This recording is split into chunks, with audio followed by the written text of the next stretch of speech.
Tonight, we drift into an ancient world of mist-soaked forests, flickering torchlight, and cobblestone alleys where secrets whispered louder than shouts.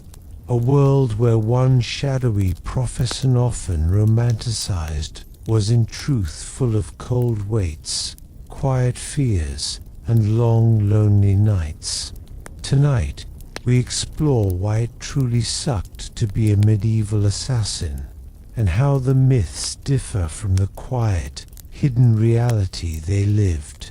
Before we begin, if you're watching from the US, settling in for the night, or from Europe, listening in the early morning hours, or from Canada or anywhere else around the world, at whatever time your eyes are growing heavy, feel free to like, subscribe, and leave a comment sharing where you're tuning in from and what time it is for you. It helps this sleepy little channel grow, and it lets others know they aren't drifting off alone. So take a moment, dim the lights, settle under your blanket, let your breathing soften, and allow yourself to slip into a calm, unhurried pace. Now, let's return to the quiet, hidden corners of the medieval world. In the slow hush of pre-dawn, long before the first rooster stirred, a lone figure wrapped in a dark wool cloak walked a narrow path between timbered houses. The stones beneath his feet still held the cool breath of the night, and each step sounded like a soft tap in the quiet air. This assassin, whose name few dared speak, moved not with danger, but with the tired heaviness of someone who carried far too many secrets. The cloak he wore looked impressive from a distance, but up close it was itchy and rough, woven from thick wool that trapped the chill rather than keeping it out. The hood sagged just enough to obscure his face, and with each movement it brushed against his cheeks like coarse sandpaper. Despite the stories told in taverns, there was nothing sleek or glamorous about the garment. It smelled faintly of damp smoke, old rain, and the stale, earthy scent of long travel. The village at this hour felt half asleep, the world holding its breath. Thin trails of chimney smoke rose lazily into the pale sky. A soft breeze carried the scent of wet hay, distant baking bread, and early morning hearth fires. Somewhere in the far distance, a horse shifted in its stall, hooves scraping gently against wooden planks. But the assassin felt none of the village's peace settle into him. The early mornings were always the hardest, when the tasks ahead pressed on his chest like a weight he could never put down. His job required patience, stillness, and hours of waiting in cramped corners or cold rooftops. It demanded silence so complete that even his own heartbeat sometimes felt too loud. And yet, everything in him longed for warmth, connection, and a simple moment without worry. He stopped beneath a low-arched doorway, listening to the soft hum of water trickling through a nearby canal. The surface of the water shimmered gently as dawn's first light brushed across it, turning it a pale silver. He rested a gloved hand against the wall, feeling the cold, uneven texture of the stone, a reminder that this world was always harder than it looked in stories. A cat padded across his path, pausing to look at him with slow, curious eyes. The assassin envied its simplicity. No secrets, no missions, just warmth, sunlit windows, and quiet naps. For a moment, he let himself breathe out, long and slow, allowing the morning breeze to slip under his hood and cool his thoughts. This was the quiet life he sometimes imagined, waking with the dawn, tending a garden, learning the names of neighbors. But in this world, his path was already carved, and stepping away from it was not so easily done. Still, as the sun edged higher and the village slowly stirred, he allowed himself one more peaceful inhale, soft, steady, grounding, because once the day truly began, the peace would end. As the sun lifted a little higher, its pale golden light spilled softly over the rooftops, catching on wooden beams and dusty shutters. The village was waking. Doors creaked open, merchants stretched their arms, and sleepy children shuffled out to fetch water from the communal well. Their chatter floated gently through the air, light and unbothered, like drifting feathers. The assassin stayed in the shadows of a narrow alleyway, leaning lightly against a wall where the stone still held the coolness of night. He blended into the dimness, though not because of any magical skill, only because he had learned over many years how to be still, perfectly, patiently still. He closed his eyes for a moment, listening to the soft morning sounds. A woman calling her son back inside, a dog barking at a flutter of doves, the quiet rumble of a cart being rolled from a barn. Life unfolded here in a slow, gentle rhythm, and he watched it like someone pressing a hand against a window, looking in from the outside. This part of the morning was always bittersweet. The world felt fresh, hopeful even, but he rarely felt part of that hope. Instead, he felt like a traveler moving through a place he could never linger. Every sound, every face, every smell brushed past him like moments never meant to stay. A baker stepped outside his shop just across the way, wiping flour from his hands. The door opened with a soft, warm sigh, releasing a wave of scent so comforting it almost tugged the assassin forward on instinct.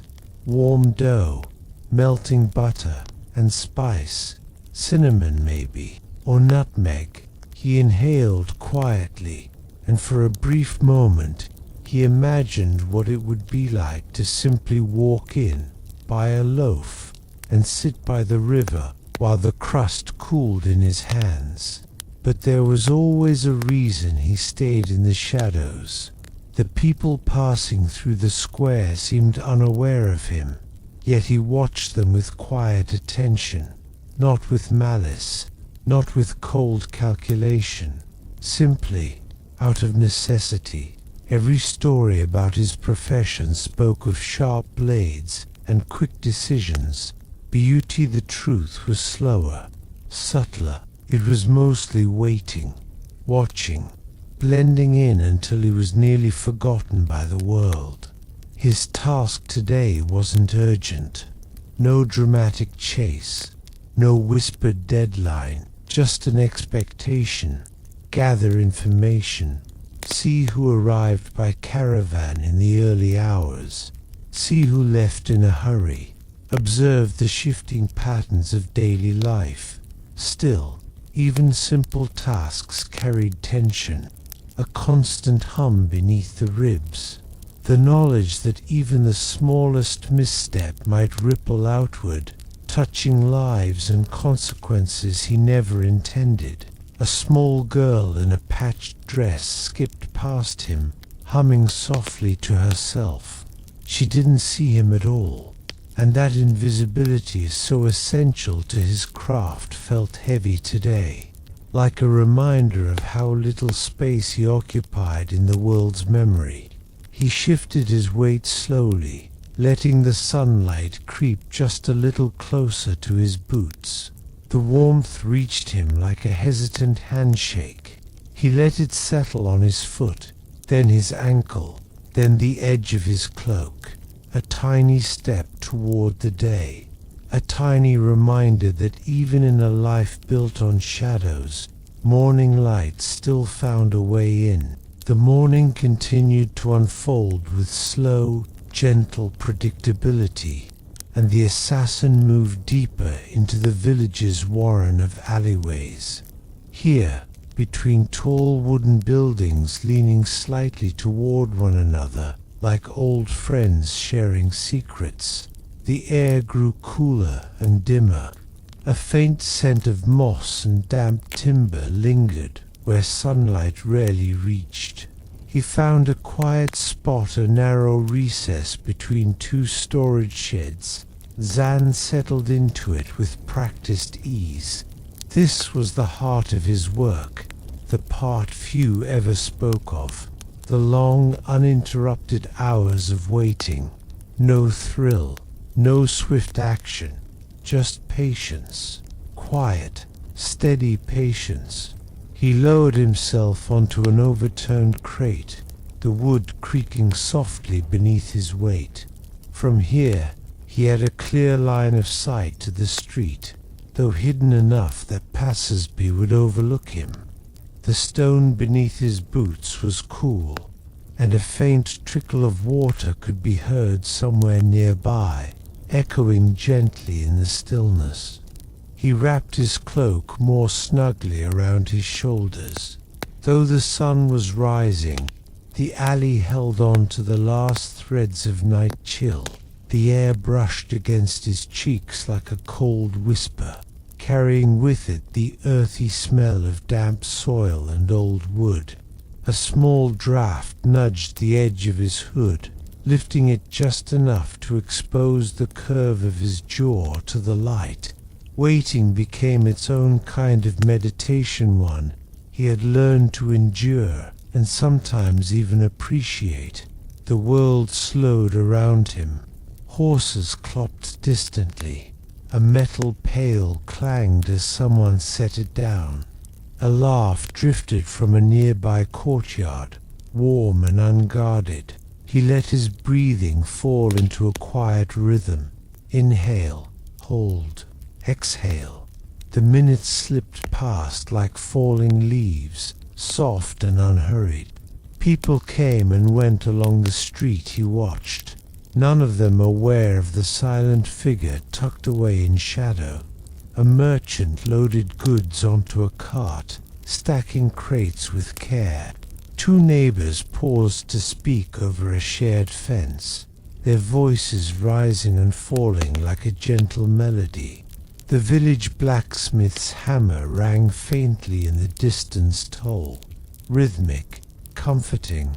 Even though his task today was simple, a familiar weight still pressed gently on his chest. Not fear, more like responsibility. The constant reminder that small details mattered, a face noted, a gesture observed, a hurried whisper overheard. These tiny fragments often shaped much larger stories. He shifted slightly on the crate, feeling the stiffness in his back from too many nights spent in cramped hiding places. The life of an assassin, he often thought, was less about danger and more about discomfort, cold feet, aching joints, and long hours sitting perfectly still. Yet in this quiet moment, there was something almost peaceful about it. A small sparrow fluttered down, landing on the edge of a nearby roof beam. It tilted its head curiously, feathers puffing softly in the cool morning air. For a moment, the assassin and the tiny bird shared the same silence, the same stillness. Two creatures simply existing in the gentle early light. He wondered, not for the first time, whether one day he might leave all this behind, trade shadows for sunlight, tension for tranquility. But dreams like that felt far away, like reflections in water that vanished when touched. For now, he simply listened, watched, and breathed, letting the world move around him in slow, delicate motions. Late morning sunlight filtered into the alleyways, thin and dappled like threads of gold, slipping between wooden walls. The warmth crept in slowly, brushing against the assassin's boots first, then climbing by degrees until it reached his knees. He felt it like a gentle invitation to move, but he remained still, letting the world shift at its own pace. Then, slowly, something changed. A new sound threaded into the quiet, the soft, deliberate cadence of unfamiliar footsteps, not hurried like a merchant's, nor uneven like a child's. These steps carried a certain weight in each placement, as if the walker measured the ground before committing to it. A traveler, perhaps, or someone cautious by nature. The assassin lifted his head slightly, just enough to listen more closely. The air around him steadied. Even the sparrow perched nearby seemed to pause its gentle preening. The footsteps grew nearer, slow but purposeful, echoing faintly along the narrow passageway. He was careful not to lean forward too abruptly. The art was in subtlety, a slight tilt of the hood, a measured breath, eyes half lowered but alert. He had learned long ago that curiosity could be dangerous, yet ignoring curiosity could be worse. The stranger appeared at the mouth of the street, a tall figure wrapped in a travel-stained cloak of deep forest green. Dust clung to the hem, and the hood shadowed much of the traveler's face, but the way they moved told a story. Their steps were steady, their shoulders slightly hunched from long days on the road. They paused, glancing at the buildings with quiet calculation, as if searching for something familiar in an unfamiliar place. Most people wandered the village with ease, heading from home to market, from market to well. But this figure moved with purpose, intent, like someone following an invisible thread tugging at their sleeve. The assassin watched them carefully, not out of hostility, but because it was in his nature to read the movements of others. Every tilt of the head, every moment of hesitation, was like a line in an unfolding poem. The traveler stepped closer to the square, where morning routines were well underway. A baker set fresh loaves onto a wooden rack. A pair of older men argued good-naturedly over the price of onions. Children chased each other through sunlit patches of dust, and the stranger paused among them, not quite part of the scene, but not separate either. A faint breeze drifted through the alleyway, carrying with it the scent of herbs from a nearby apothecary, sage, dried chamomile, crushed mint. The assassin breathed it in quietly. The warmth of the day was settling, softening the edges of morning chill. Still, something about the traveler lingered in his thoughts, like an unspoken question. Not danger, not yet, but significance. The stranger turned their head slightly, scanning the street with an expression hidden beneath their hood. The assassin noticed the gesture a careful survey, not unlike his own style of observation. Their presence rippled through the square, subtle yet unmistakable, like a stone dropped gently into still water. And for the first time that day, the assassin felt the faint stirrings of something shifting, a thread pulling taut, guiding him toward the next part of the story. But for now, he remained still, letting the moment settle, letting the world breathe around him. Everything in its time, everything in slow, measured cadence. He allowed the sunlight to brush his hands, warming the cool leather of his gloves. grounding him again in the gentle pace of the morning. The day eased further into warmth, sunlight stretching softly across the village like a blanket laid out with care. Shadows shortened, roof tiles glimmered faintly. The earlier bustle melted into a calm midday rhythm, slower, gentler, the kind of stillness that made even the wind pause as if listening. From his nook in the alleyway, the assassin watched the stranger blend awkwardly, but with effort, into the hum of the village square. People passed by without much notice, carrying baskets of vegetables or folded linens, chatting in the warm, drifting cadence of everyday life. Yet even in this gentle flow, the hooded traveler stood out in small, telling ways. They often paused before taking a step, turning their head just slightly, as though measuring every movement around them. Their shoulders remained tight beneath the weight of their cloak.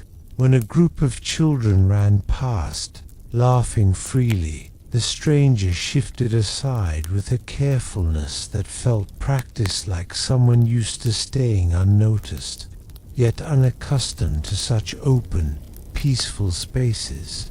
The assassin's gaze softened slightly.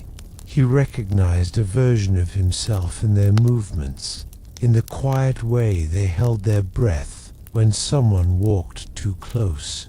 It was the posture of someone who had spent far too much time looking over their shoulder. A gentle breeze stirred again, carrying with it the warm scent of baked bread and the faint aroma of crushed herbs from the apothecary. The air pressed lightly against his cloak, lifting its edges in soft waves. He adjusted it, feeling the familiar weight settle again across his shoulders. Still, he waited. Waiting had become the way he understood the world, through silence, through small details, through the gentle unfolding of moments others rushed past. And in this stillness, he learned more about the traveler with each passing minute. They stopped at the well, lowering the bucket with slow, deliberate movements. The rope creaked softly, echoing through the courtyard like the sigh of an old tree. When the bucket returned, full and shimmering in the light, the traveler hesitated before taking a drink, not out of mistrust, more like someone savoring the rare luxury of cool, clean water after a long journey. The assassin noted the gesture, noted the slight tremble in their hand, noted the way they closed their eyes for just a heartbeat, letting the water rest on their tongue before swallowing. A traveler weary in body, but perhaps even more weary in spirit. He observed these things not to judge, but because this quiet watching was the skill he relied on more than anything else. To see patterns, to understand intentions, to recognize stories forming quietly between the movements of ordinary life. The village around them seemed unaware of this small thread of significance weaving through the day. A woman shook dust from a rug. A pair of youths led goats toward the grazing fields. A potter arranged clay vessels on a wooden stall, their smooth surfaces catching the sun like pale moonlight. Life continued, softly, steadily, and still. The assassin remained in his shaded corner, unhurried, allowing the pieces of the day to settle naturally around him. There was no need to act yet, no need to step from the comfort of shadow into the light. Patience was its own steady river, cool, quiet, and dependable. He breathed slowly, letting the rhythm guide him. Inhale, exhale, the world expanding and contracting around him in a gentle, unbroken cycle. The stranger wiped a drop of water from their chin, glancing toward the alleyway without realizing how close they were to its hidden watcher. Just a glance, a momentary thread of connection in the still midday air, and then they moved on. The story, like a slow-turning page, shifted ever so slightly. Midday softened into a warm, drowsy haze, the kind that made sunlight turn honey gold and drift lazily across the village. Dust motes shimmered like tiny lanterns in the air, and the steady hum of nearby conversations blended into a soothing, almost melodic backdrop. This was the time of day when tensions eased, when the world seemed to exhale. Yet beneath that calm surface, quieter stories continued weaving their threads. The assassin shifted slightly in his hiding place, adjusting his cloak so that its dark fabric blended deeper into the wooden shadows. He could feel the heat of the day collecting gently on the stone beside him, warming the very air he breathed. His muscles had stiffened from the long hours of stillness, but he welcomed the familiar ache. It reminded him he was grounded, present, and capable of reading the subtle currents moving through the village. And today, those currents circled around the traveler.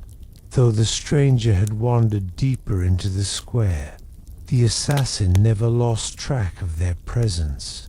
They moved with a rhythm that was careful and watchful, yet tinged with a quiet uncertainty, as if each step was both necessary and unfamiliar.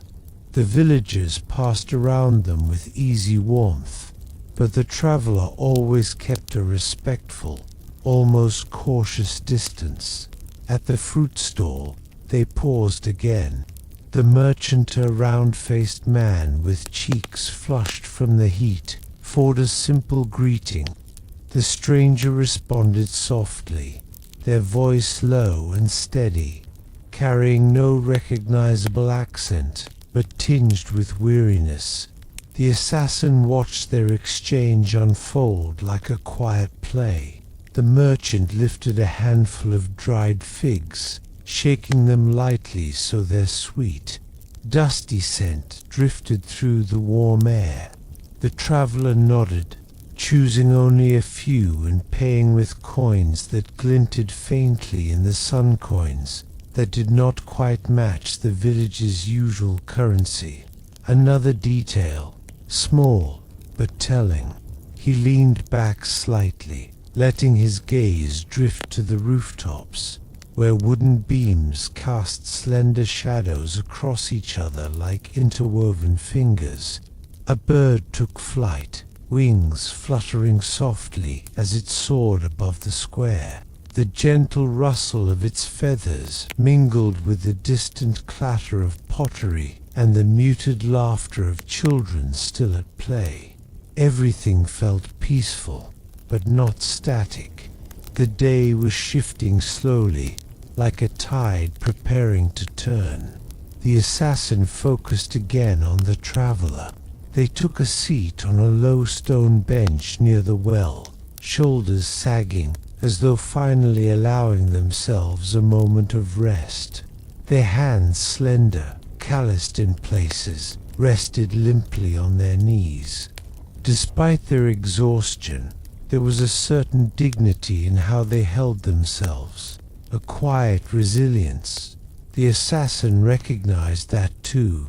He had seen it in refugees passing through borders, in messengers carrying news too heavy for their youth, in himself. On too many mornings, the shadows around him deepened slightly as a cloud drifted across the sun, casting the square in a muted grey.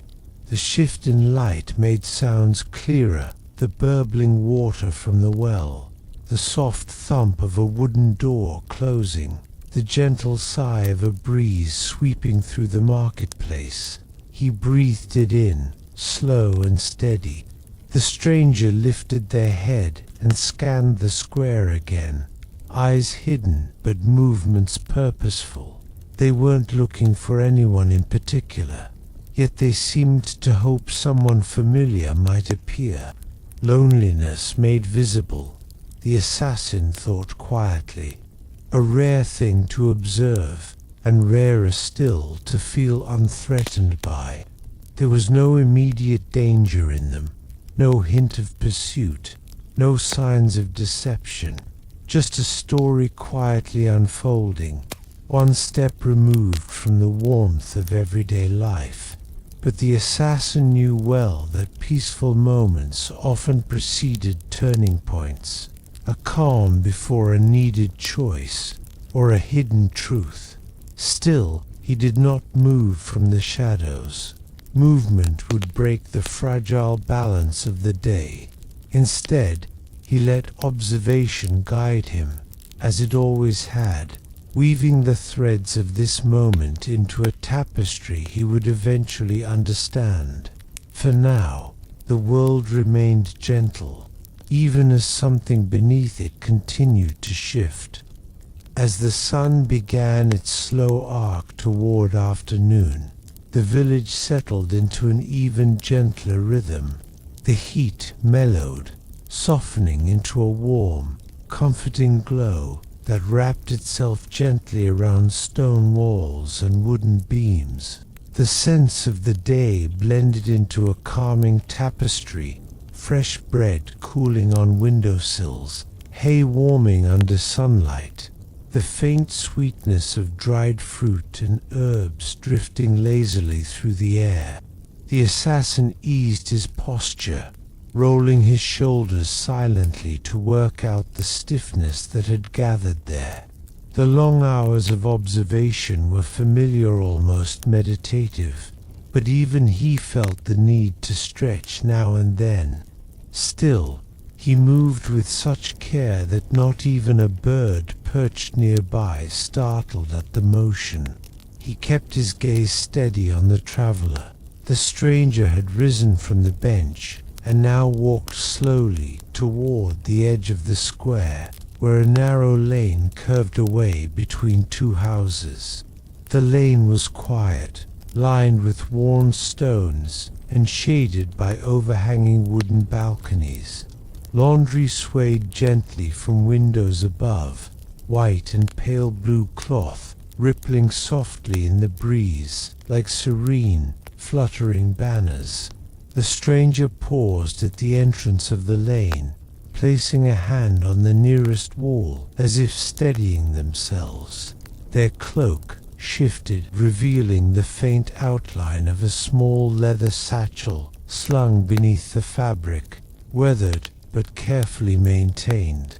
Whatever lay inside was likely important, cherished, or fragile. The assassin noted this too. Not because he intended harm to he required no such action, but because he understood the way people guarded what they valued, how their bodies leaned toward it, how their shoulders aligned when it was within reach.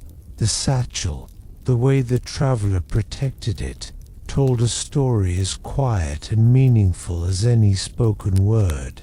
A soft gust of wind curled through the alleyways, stirring dust into delicate spirals that danced briefly in the air before settling again. The assassin breathed in the gentle warmth, allowing it to loosen the tension that usually lived beneath his ribs. For the first time that day, he wondered not as a watcher, but as a person what the traveler sought: safety, refuge, a message delivered into the wrong hands, or simply a moment of rest after too many roads.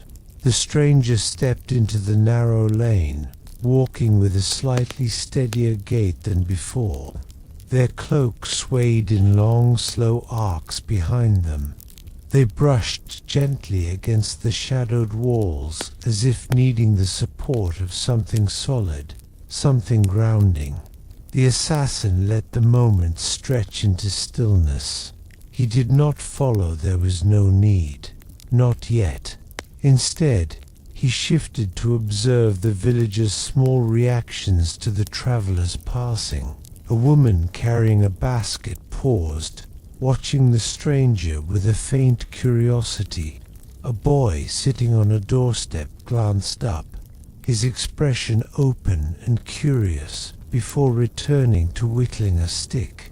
Even a dog lying lazily in a patch of sun lifted its head and offered a half-hearted wag of its tail.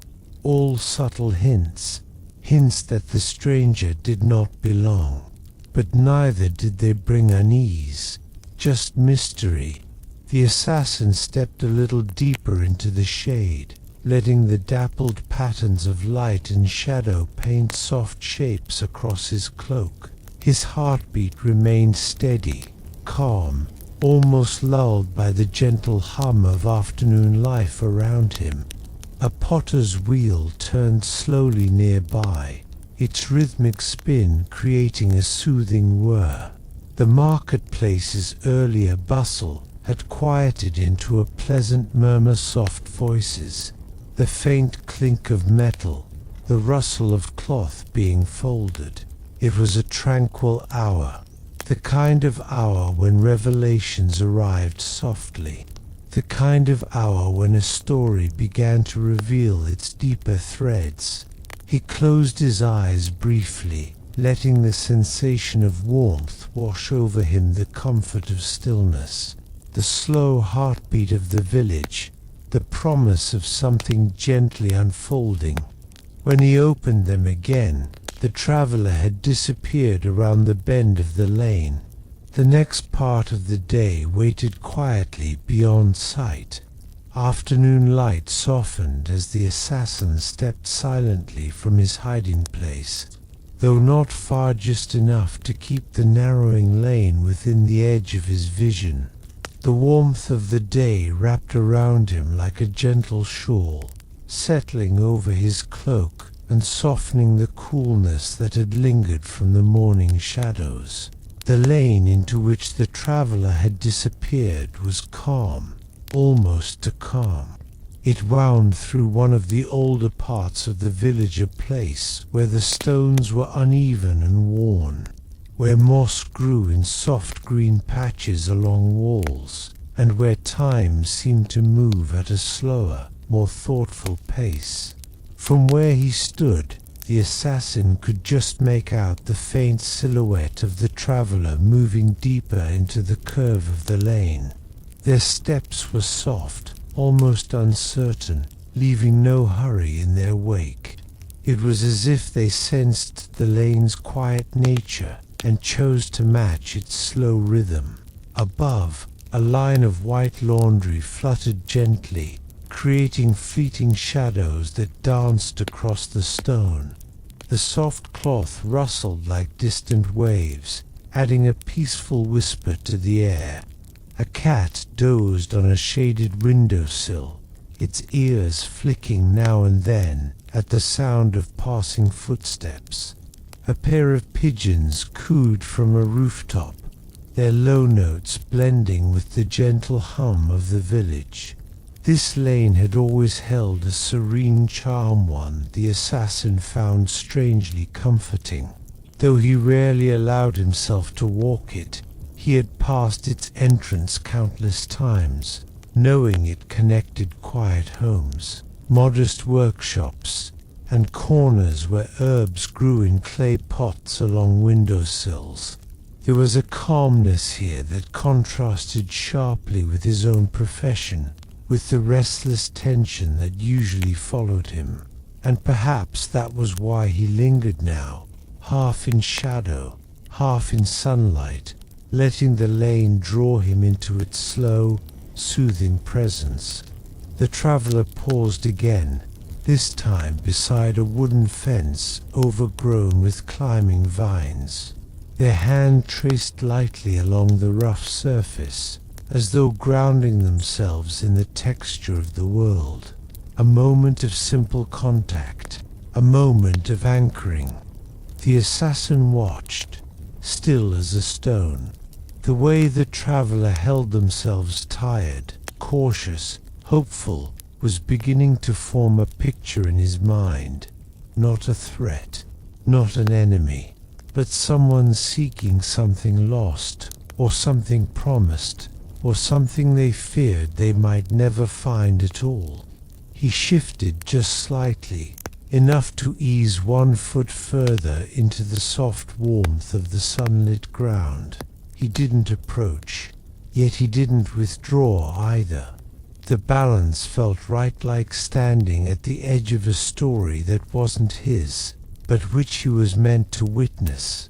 A faint creak echoed through the lane as an old door opened somewhere farther down. A woman stepped outside, carrying a bundle of cloth. She glanced at the traveler with polite, fleeting interest before turning her attention to her task. Her presence didn't disturb the calm, if anything. It seemed to emphasize how naturally the village accepted quiet changes in the afternoon. The assassin listened to the slow unfolding of life, the gentle flap of laundry, the murmur of a distant conversation, the soft thud of a hammer shaping wood.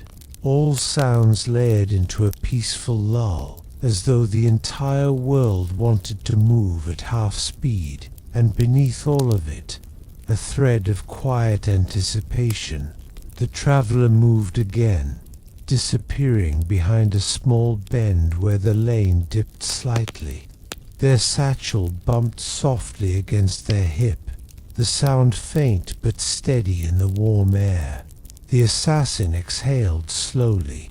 He felt the pull of the story continuing, like a tide that nudged gently against the shore, an invitation to remain watchful, to let events unfold naturally, to trust in the slow rhythm of the day. He kept his distance, he kept his calm, he kept his eyes open.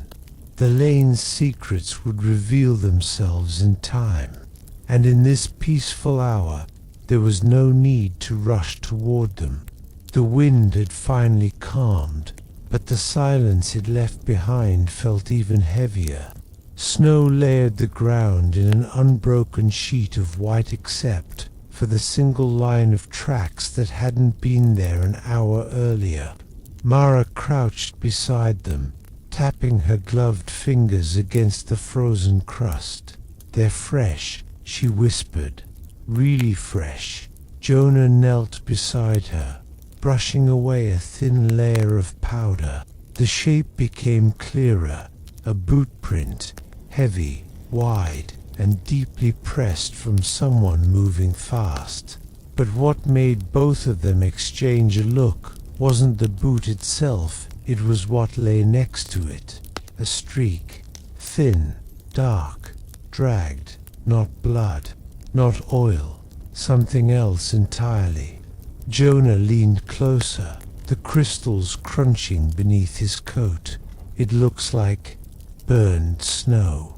Mara blinked. "That's not possible." But it was. The track next to the boot print looked melted and refrozen in a strange warped pattern, almost like something hot or charged had skimmed over the snow's surface. Jonah followed the line with his eyes. The prints continued toward the cluster of pine trees at the base of the ridge, leading into the dark. "Whoever left these," he said, "wasn't alone." Mara's breath clouded the air. "We follow." Jonah hesitated. Earlier, he would have said no. But now, after the lights they saw flickering in the storm, after the strange signal on the radio, after the abandoned truck, they didn't have many choices left. "Yeah," he said softly, "but stay behind me." They moved carefully down the slope, the snow squeaking beneath their boots. The sky above them turned a deeper gray, the kind that signaled another wave of weather was stacking up over the mountains. Mara kept glancing at the warped tracks. "It's like something was being dragged or Something was dragging itself. Jonah didn't answer. Not because he didn't have a theory, but because he didn't like the one forming in his head. By the time they reached the trees, the temperature had dropped again. The wind whispered through the branches, pushing loose powder down in glittering cascades. Then Jonah stopped. A sound, soft, interrupted. Breathing, no, not breathing. More like a slow, pulsing vibration, low, enough to feel in the chest, more than hear with the ears. Mara's eyes widened. Jonah, do you feel that? He nodded once. The tracks had led somewhere, and whatever they had been following was still here. Jonah motioned for Mara to stay low. The vibration in the air wasn't loud, but it felt steady, like the faint hum of machinery buried underground. Except they were standing in a forest, miles from anything mechanical. They edged deeper between the pines, branches brushing lightly against their coats. Snow shifted beneath their boots in soft whispers. Then Mara froze. Jonah, she murmured, look, through the trees, about 20 feet ahead. A faint glow pulsed beneath the snow. Not bright, just a soft, bluish shimmer, like moonlight trapped under ice. It faded, reappeared, faded again, as if responding to some unseen rhythm. Jonah narrowed his eyes. That wasn't here yesterday. No kidding, Mara whispered. The warped tractor strange melted line led directly toward it. Jonah stepped closer, slow and controlled. Each movement felt heavier in the thick silence. The hum strengthened the nearer they got, vibrating faintly through Jonah's boots. Mara's breath caught as the light beneath the snow flared slightly brighter, illuminating the surrounding branches. It's below the surface, she said, but how deep? Jonah crouched and gently brushed the snow aside with his glove, revealing a patch of smooth, glassy ice. But this wasn't normal ice, it had an unnatural clarity, as though something had crystallized it instantly. Under the transparent layer was the source of the glow, a metallic object, barely visible, circular, roughly the size of a dinner plate, and humming. Jonah leaned back. That's not a piece of equipment, not from around here. Mara swallowed hard. Do we touch it? Absolutely not. The humming suddenly stopped. Both of them froze. The glow flickered, once dimmed, and then began to grow brighter, spreading outward from the center like a slow ripple. The ground beneath them vibrated. Jonah stood, pulling Mara behind a nearby tree. Back now, slowly. But before they could move more than a step, the snow to their right shifted with a sudden, sharp crack. Something unseen, but heavy, was moving beneath the surface. Mara whispered, "It's not just the device. Something else is down there." Jonah stared at the expanding glow, his pulse hammering. Whatever the tracks belonged to, whatever dragged that strange mark, whatever melted the snow, it wasn't ahead of them anymore. It was right under their feet. The forest held its breath. Jonah felt the faintest rise and fall beneath the snow, subtle but impossible to ignore, as though the ground itself were breathing. The glow beneath the ice pulsed in the same rhythm, soft waves of blue drifting outward like ripples on a quiet nighttime lake. Mara steadied herself against a pine trunk, her gloved fingers digging lightly into the bark. "Jonah, I don't think it's trying to hurt us," she whispered, her voice barely a breeze. Jonah didn't answer right away. He crouched, pressing his palm to the snow. The cold bit at his skin, even through the glove, but beneath it he felt something else, warmth, faint and slow, like the residual heat of a living creature resting deep below. The warmth wasn't threatening, just present. He exhaled slowly. Whatever it is, it's alive. Mara sank beside him, watching the light shift under the ice, or waking up. A quiet murmur drifted through the trees, a gentle, low resonant sound that wasn't quite a growl, but not wind either. The pines shivered, scattering light powder down onto their shoulders.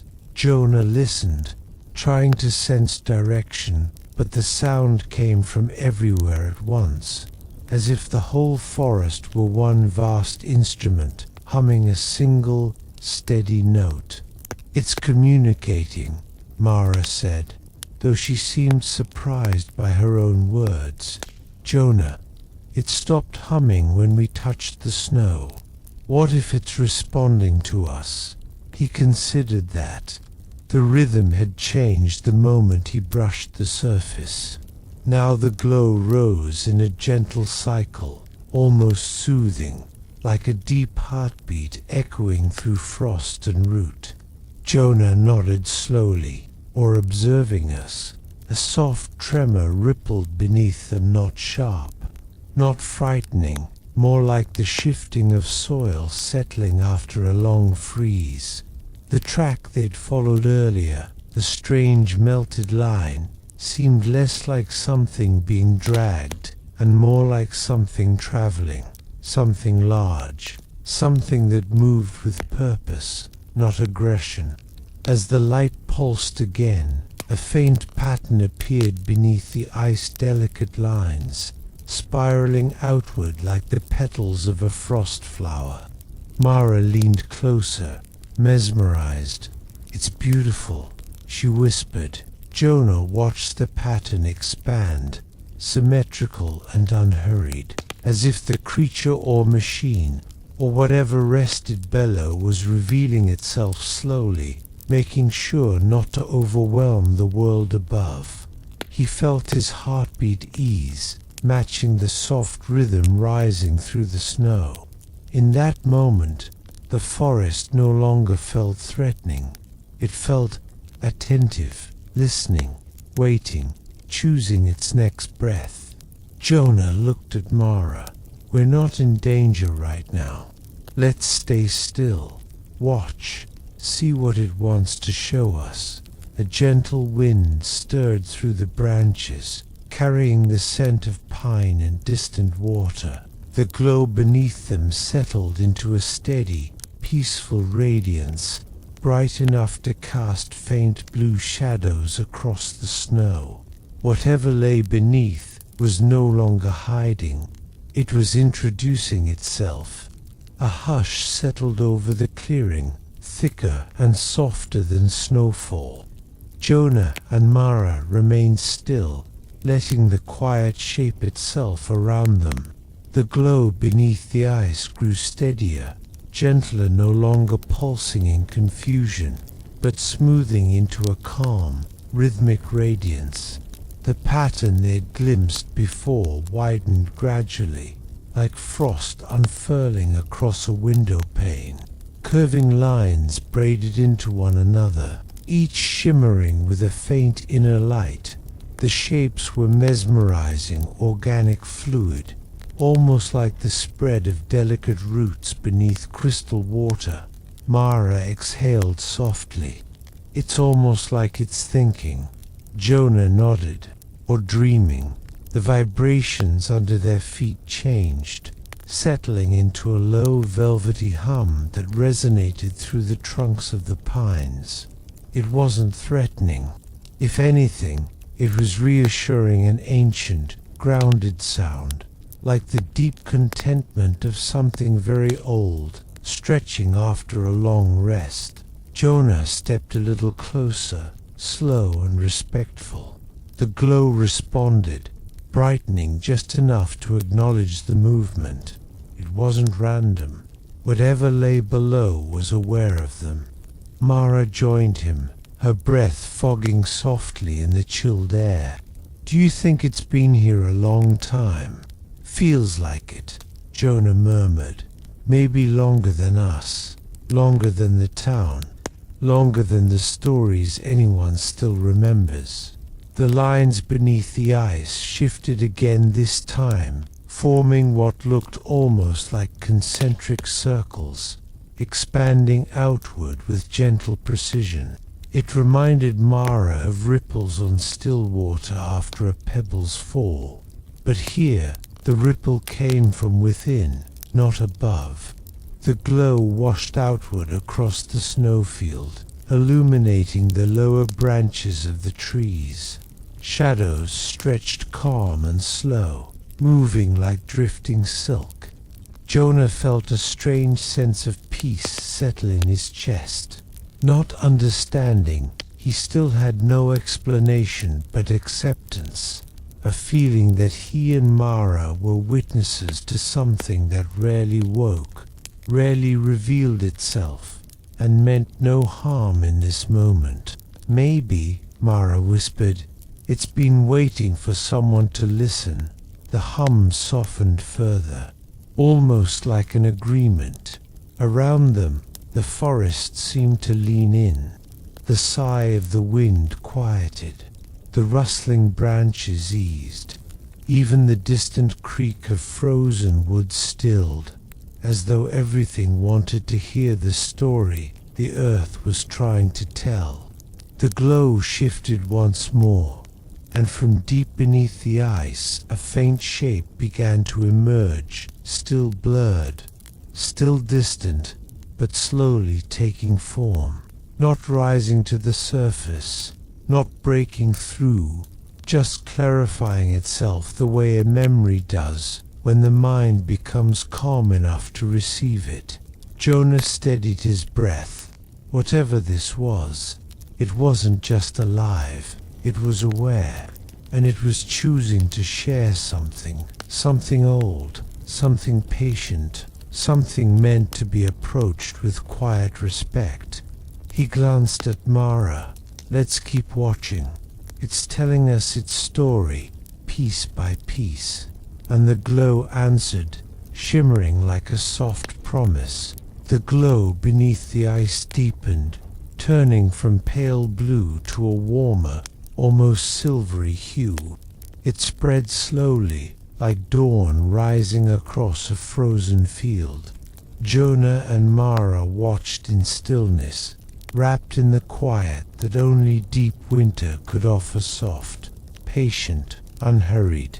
The pattern below shifted again, not expanding this time, but refining, as though the shapes were adjusting themselves for clarity. The humming steadied into a tone Jonah could almost feel more than hear, a low resonance that settled into his bones like a story spoken without words. Mara knelt beside the glowing patch, her breath forming drifting clouds in the cold air. "It's showing us something," she murmured. Jonah lowered himself beside her. "A memory, maybe." The shapes beneath the ice began to move, not in a frantic or chaotic way, but with the slow deliberation of something ancient recalling its past. Lines curved into spirals, spirals straightened into pathways, pathways branched like delicate veins. It felt less like watching a machine and more like witnessing the inside of a living map.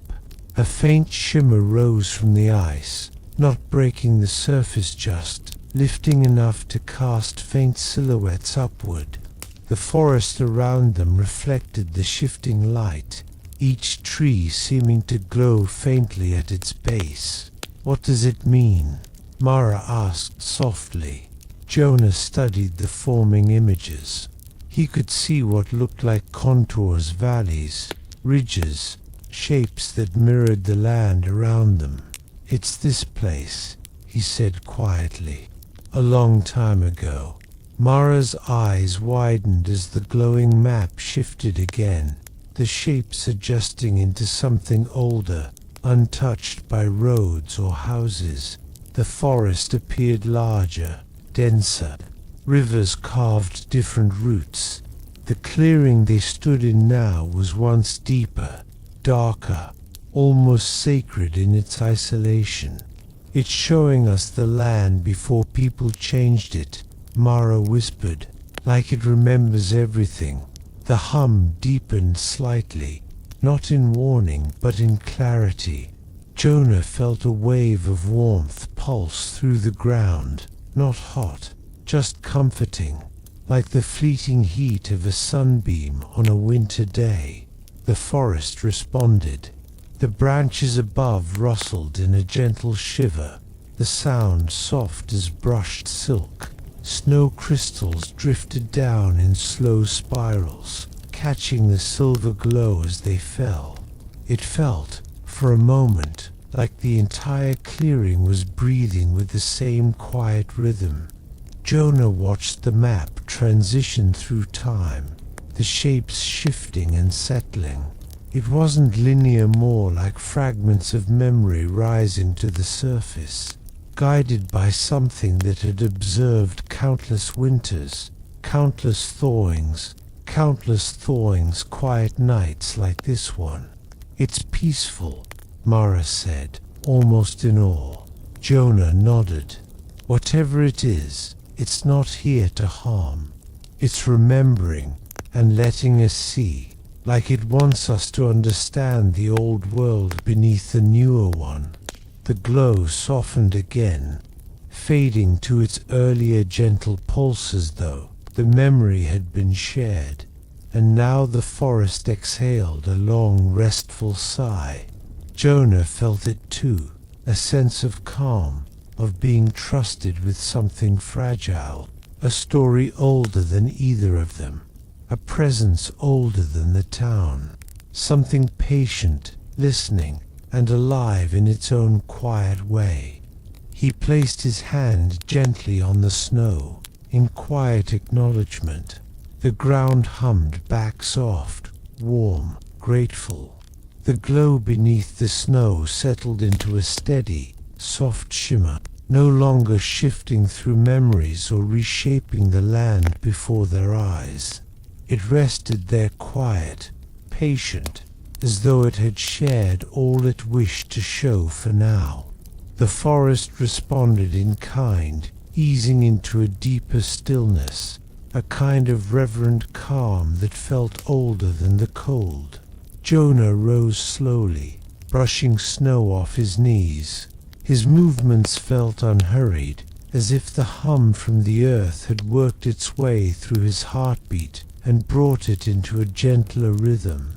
Mara stood beside him, hugging her coat a little closer, though not from fear, more from awe, from wonder. All around them, the pines swayed with a quiet rustle, their branches moving in a slow, almost melodic pattern. Each shift in the wind seemed deliberate, like a whisper passed from one towering tree to the next. Mara tilted her head. "Do you hear that?" Jonah listened.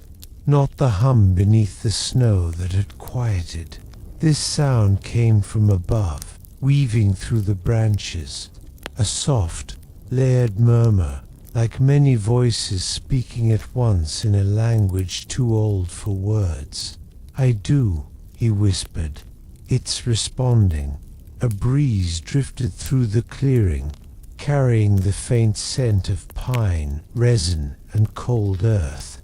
It wrapped around them gently, stirring the loose ends of Mara's scarf. The whispering continued, sometimes rising slightly, sometimes lowering, like the forest was choosing its tone with care. Jonah closed his eyes for a moment. The sound wasn't frightening. It was calming, like listening to waves on a distant shore, or the steady rhythm of rain falling on a cabin roof. a peaceful repetition, one that eased the tension he hadn't realized he was still holding. When he opened his eyes again, the clearing looked subtly different.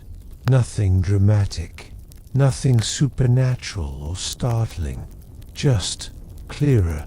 The snow seemed softer, the air a little more transparent, as if the forest had allowed part of its guard to fall away. Even the shadows felt warmer, shaped not by mystery but by acceptance. Mara stepped closer to one of the larger pines.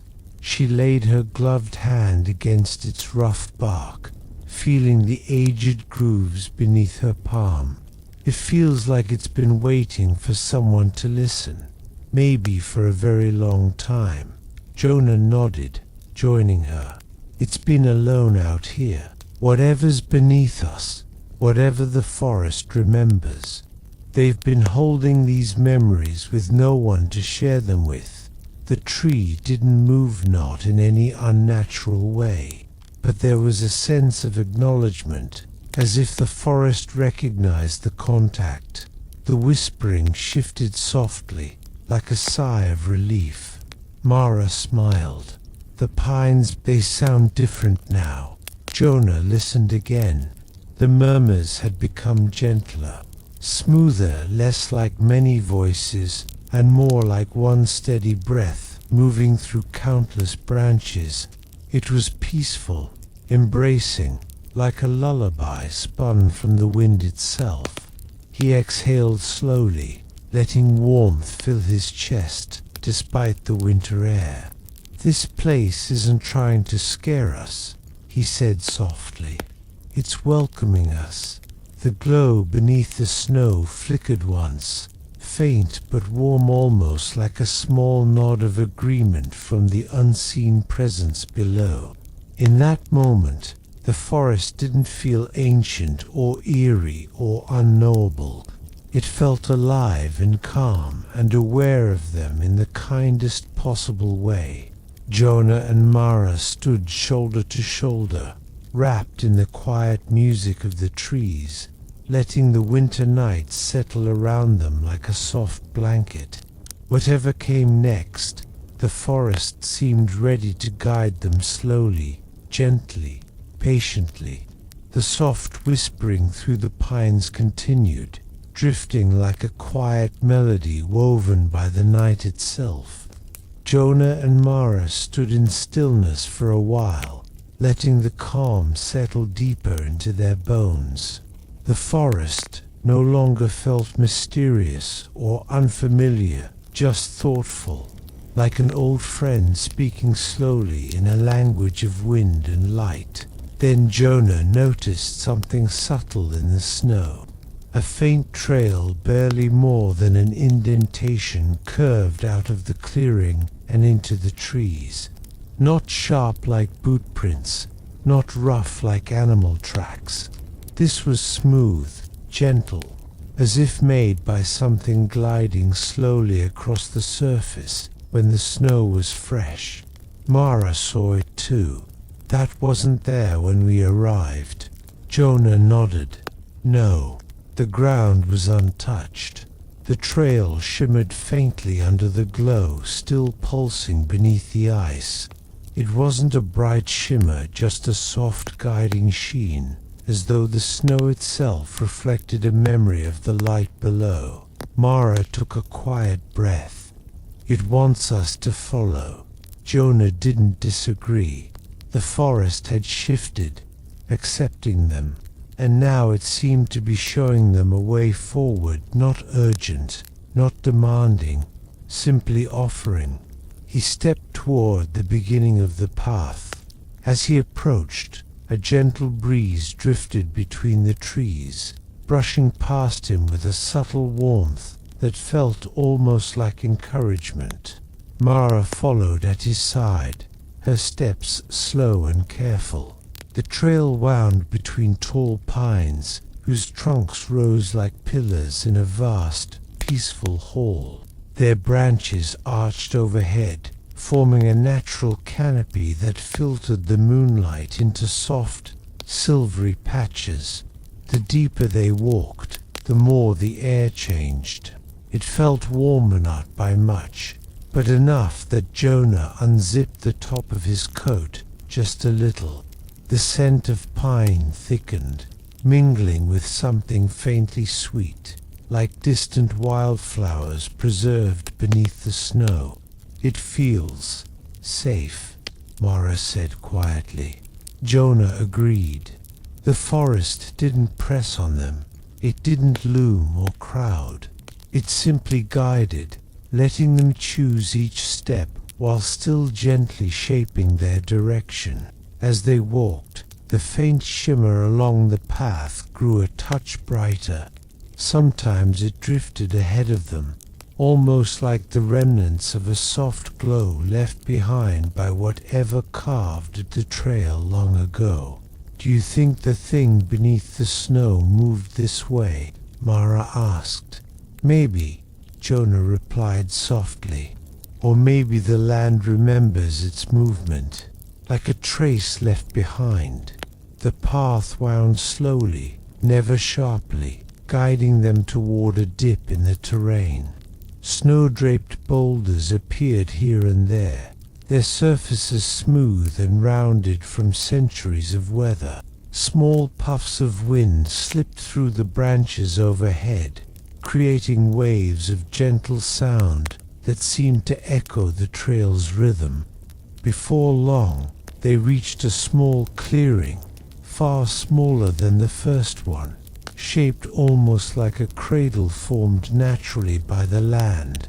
A circle of short, old pines surrounded it, their trunks twisted but strong, their needles shimmering with a soft frost that sparkled in the dim light. At the center of this clearing, the snow looked different, softer, untouched, and glowing faintly with the same silvery warmth as the presence beneath the ice. Before, Mara's voice softened to a whisper. "It brought us here." Jonah stepped forward, kneeling at the edge of the glowing patch. He didn't touch it, just watched, listened, and felt the quiet hum of the forest gather around them like a protective embrace. There was no danger in this place, no tension, just the quiet sense that something important waited to be understood. The pines rustled again, gentler than before, almost like a whisper, urging them to rest their thoughts and see clearly. Jonah breathed deeply. "We're meant to learn something here," and the glow brightened just a little in warm agreement. Jonah and Mara stood in the quiet cradle of the small clearing, letting the forest's calm seep into them. The air here felt different, not just warmer, but softer, as if the world itself had taken a gentle breath and held it in peaceful stillness. The snow at the center glowed faintly, not in pulses now, but in a steady, reassuring radiance. It was a warm silver, like moonlight reflected on calm water. Jonah approached slowly, each step muffled by the soft layer beneath his boots.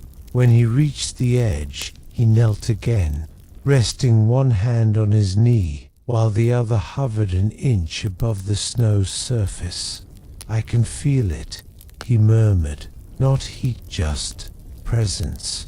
Mara knelt beside him, her breath drifting in a soft cloud. "Like it's aware we're here." Jonah nodded. The subtle hum they had felt earlier was back, but here it was gentler, almost like a lullaby. Not a sound, exactly more a sensation, a warm vibration carried through the earth. Mara watched the light for a long moment, then spoke softly. "It feels like a heart." Jonah's eyebrows lifted slightly, not in disbelief but in recognition of the same thought. The glow seemed to expand and contract in a slow, steady rhythm, matching the calm pace of breath. The clearing around them responded in quiet harmony. Branches swayed faintly. Snowflakes drifted lazily from above. The whole forest seemed to lean closer, listening with them. Jonah eased himself to the ground, sitting cross-legged in the snow. The cold didn't bite here, not the way it did outside the clearing. Instead, the air carried a softness, like the warmth of a late winter sun. Mara joined him, settling into the snow with a gentle sigh.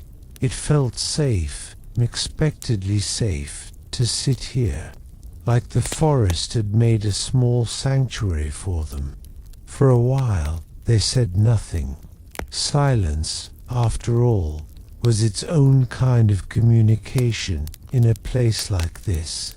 The glow strengthened, then softened, then strengthened again, its rhythm slow and comforting. Jonah closed his eyes, letting the soundless hum wash over him. It felt ancient, patient, deeply rooted, like the calm presence of something that had lived here long before the land had a name. Mara brushed her fingertips lightly across the surface of the snow, not touching the glow directly, but close enough to feel the faint warmth rising through the frost. "It's peaceful," she whispered, "like it's trying to calm us, or show us how calm it is." Jonah opened his eyes. Maybe this place is its home, its resting point. The glow flared slightly in soft acknowledgement, then settled again. Not urgent, not demanding, just present. A gentle breeze slipped through the pines, carrying with it the scent of sap and cold stone. It raised a faint swirl of loose snow, which drifted around Jonah and Mara in slow spirals before settling quietly again. Jonah watched the swirling snowflakes with peaceful fascination. Everything here moves slowly, deliberately. "Like time is different in this spot," Mara added. He nodded. "Like the forest is asking us to slow down too." Mara leaned back slightly, supporting herself with her hands on the snow. She gazed up at the branches overhead, their tips glimmering faintly with frost that reflected the silver glow below. She felt something small, gentle, almost like a whisper brushing the edge of her thoughts. Not words, not images, just a calm reassurance, a quiet sense of welcome. She smiled softly. "Jonah, I think it trusts us." Jonah looked at the center of the clearing, at the soft radiance glowing beneath the snow. "I think," he said quietly, "it's been waiting a long time for someone to trust it back." The forest sighed around them, a warm breeze flowing through the pines as if agreeing with his words, and the glow brightened peacefully, slowly, like a heart opening. The clearing stayed perfectly still for a long, peaceful moment, as though the world itself had settled into a deep, contented breath. Jonah sat quietly with his hands resting loosely on his knees, feeling the soft vibration beneath the snow. Mara kept her gaze on the glowing patch before them, mesmerized by the slow rhythm of its silver light. Then ever so subtly, the earth beneath the clearing shifted, not sharply, not with danger, just a slow, gradual settling, like a giant creature adjusting itself gently after resting for many hours. Jonah felt at first a faint, downward heave in the ground, as if something far below was stretching or awakening. The snow did not crack, no trees trembled. It was simply the sensation of deep movement, peaceful and unhurried. Mara placed her palm flat on the snow. "It's moving," she whispered, "but it's calm, almost like it's settling into a different position." Jonah nodded. leaning forward slightly. It doesn't want to startle us. The glow in the center softened into a warm, steady pulse. Each pulse spread outward through the clearing in slow waves, creating delicate patterns beneath the snow circles within circles, fading gently at the edges. The shapes looked intentional, almost like a language formed from light. The forest responded to the shift. A breeze drifted through, as though released from its long stillness. The pines murmured in soft tones, each branch rustling in gentle harmony. A few snowflakes spiraled downward with unhurried grace, settling silently on the shimmering ground. Jonah and Mara watched with quiet awe. "What do you think it's doing?" Mara asked, her voice barely above a whisper.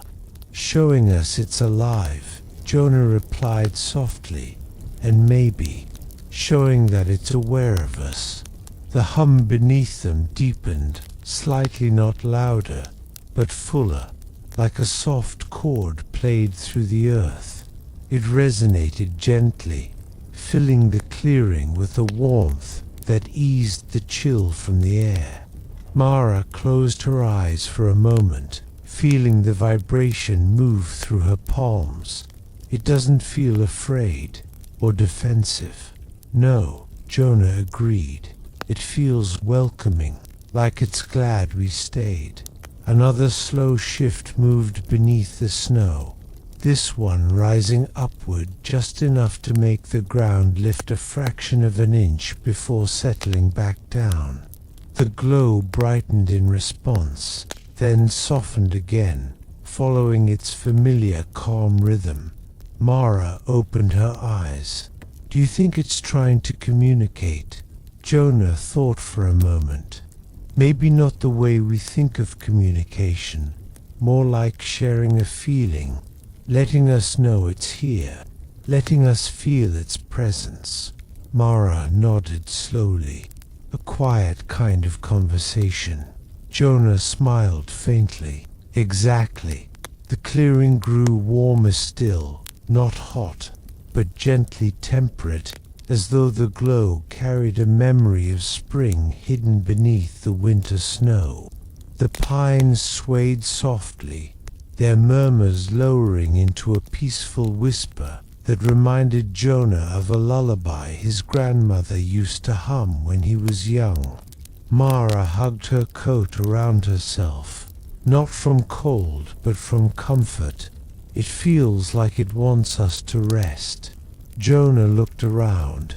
The forest no longer seemed vast or mysterious.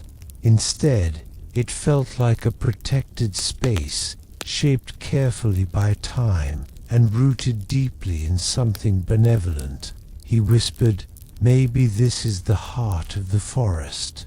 The glow flickered once warm, gentle and then returned to its steady rhythm, as though confirming his words. Jonah and Mara shared a quiet glance, both feeling the same calm certainty. Whatever lived beneath the snow was not a threat. It was a guardian, a presence of patience and memory, guiding them gently deeper into its story. And the night around them grew softer still, holding them in its peaceful embrace. Jonah and Mara remained seated in the quiet cradle of the clearing, the soft glow beneath the snow warming the air around them.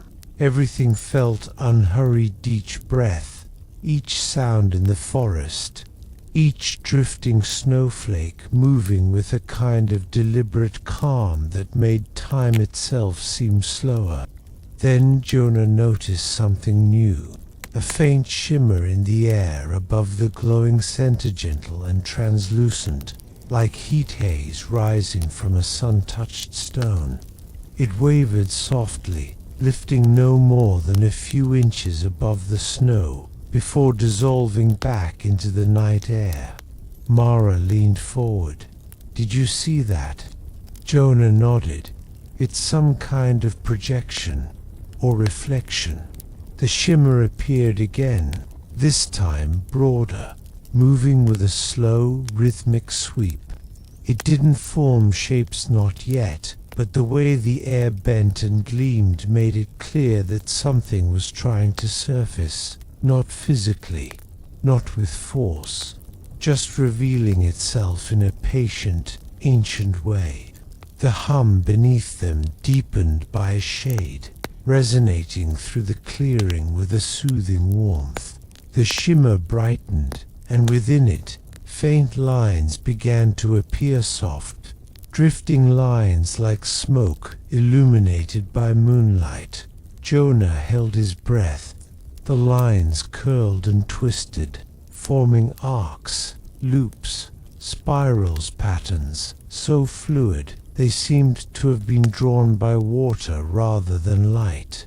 Slowly, gracefully, they merged into larger shapes, hovering like ghostly brushstrokes suspended in the air. Mara whispered, "It's showing us something again, but not the land this time." Jonah watched the shapes coalesce.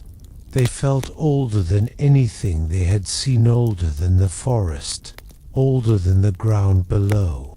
They had the quiet dignity of something formed long before human memory.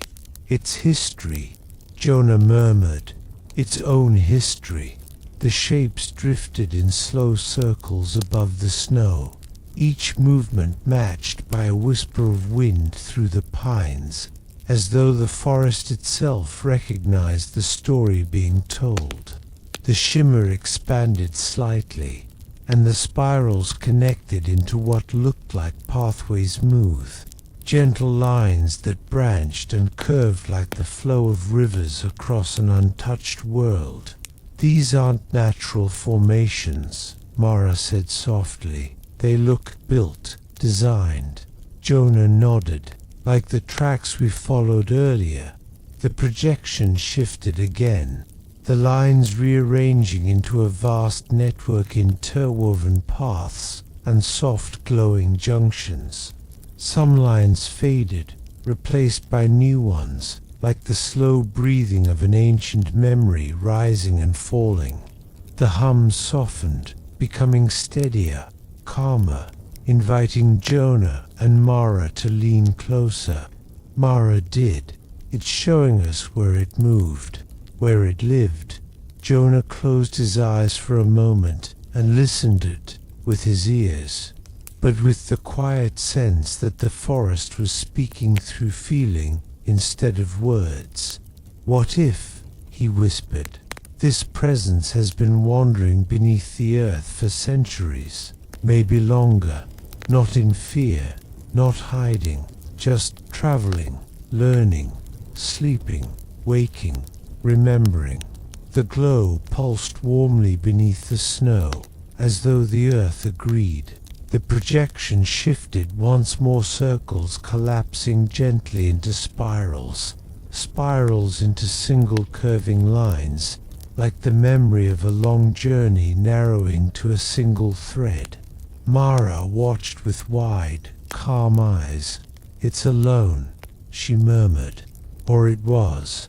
Jonah felt something stir in his chest, a soft ache, not sorrowful, but deeply empathetic. "Yes," he said quietly. "It's been alone a long time."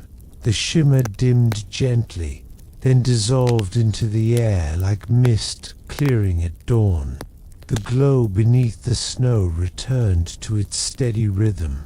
The forest around them exhaled, branches swaying in a soft, slow sigh. Jonah and Mara sat in silence, letting the meaning settle around them like snowfall. Whatever lived beneath this clearing wasn't a threat or a mystery meant to frighten. It was a traveler, a memory keeper, a quiet guardian of the world beneath the world. And for the first time in countless winters, it had shared its story. The night had thinned into a pale silver blue quiet. the kind that comes just before sunrise, when even the moon seems to exhale and soften its glow.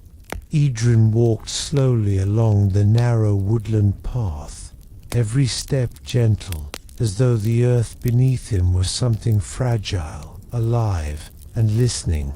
The leaves overhead trembled with the faintest hints of morning wind, brushing together in soft whispers that echoed his own inward calm.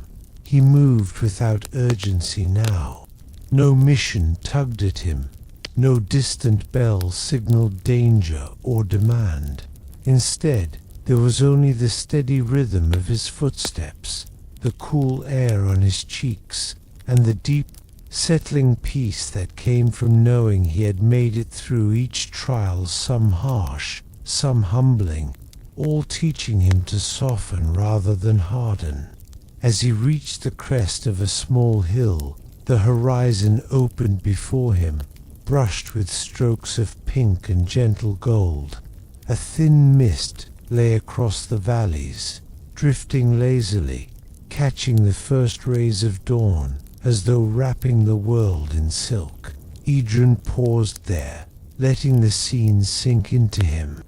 After years of shadows and hushed corridors, it felt almost unreal to stand openly in the light, unafraid. He breathed deeply, one long inhale that tasted of dew and pine, and felt something loosen inside him, something he had carried for far too long. The steady glow of sunrise washed over his face, warming him, easing him, as though the world itself were telling him that rest was allowed now, that rest was earned. He continued his slow descent toward a small meadow where the grass, damp and shimmering, bent with the weight of early light. A bird began to sing, its voice soft and wavering at first, then sure and bright. Another joined it, and another. Soon the air was woven with gentle birdsong, rising and falling like the breath of the world waking. Idrun smiled faintly, an expression rare in his old life, but one that came easier now. He knew the path ahead would not always be simple, but it would be his, no longer dictated by silent orders delivered in cryptic messages or whispered in cold hallways. The day was beginning, and for the first time he felt he could step into it without fear. He paused at the meadow's edge, looking back only once. The shadows behind him were still there, woven into the trees and the memories of who he had been, but they no longer clung to him. They simply existed, quiet now, as part of a story that had finally found its conclusion. With one last steady breath, he turned toward the rising sun and walked forward, letting its warmth carry him gently into the day. Thank you for staying with this story, for walking through its soft shadows and quiet dawns. As you settle into rest now, let your breath slow, let your shoulders loosen, and let your mind drift toward calm places of your own. If you enjoyed this soothing journey, please remember to like, subscribe, and share your thoughts in the comments. Whether you're listening late at night in the US, early in the morning in Europe, or resting somewhere peaceful in Canada or beyond, may your night be gentle, your dreams soft, and your rest deep.